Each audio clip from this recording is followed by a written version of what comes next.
வணக்கம்.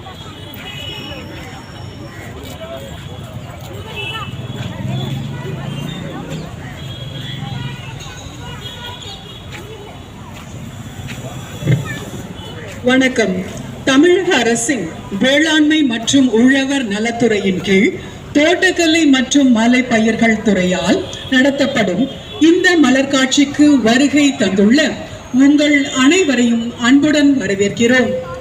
இம்மாதம் 2ஆம் தேதி தொடங்கி நடைபெற்று வரும் இந்த மலர் காட்சியானது இன்றுடன் நிறைவு பெறுகிறது.